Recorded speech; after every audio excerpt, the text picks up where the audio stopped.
Bonjour, moi je m'appelle le docteur Safari Jackson, médecin responsable de la clinique Isoko soutenue par IGAFI. La République démocratique du Congo fait actuellement face à la 17e épidémie de la maladie à virus Ebola causée par la souche Bundibugyo. Au 31 mai 2026, le pays a enregistré 321 cas confirmés, dont 299 cas dans la province de l'Ituri, 19 cas dans la province du Nord Kivu, 3 cas dans la province du Sud Kivu et un total de 48 décès liés à la maladie à virus Ebola. Face à cette situation, l'IGAFI s'est mobilisé pour soutenir les efforts de prévention.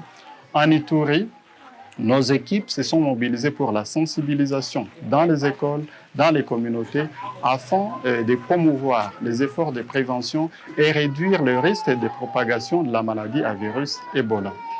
À Goma, à travers la clinique Isoko, nous avons renforcé les capacités des prestataires de santé sur la détection précoce des cas suspects, la prévention et le contrôle des infections.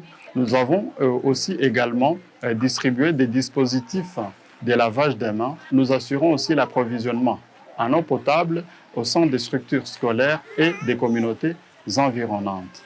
Par ailleurs, l'IGAFI s'est doté d'une unité de production de chlore qui est distribuée dans 7 établissements sanitaires et 5 écoles se trouvant dans la zone de santé de Karisimbi.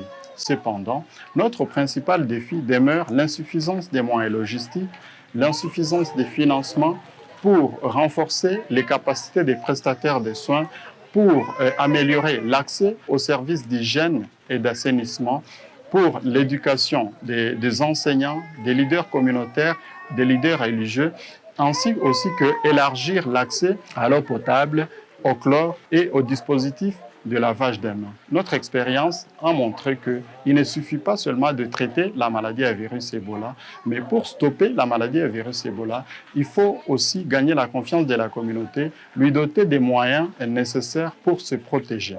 Nous remercions nos partenaires et bailleurs de fonds qui ne cessent de soutenir les populations de l'Est de la République démocratique du Congo.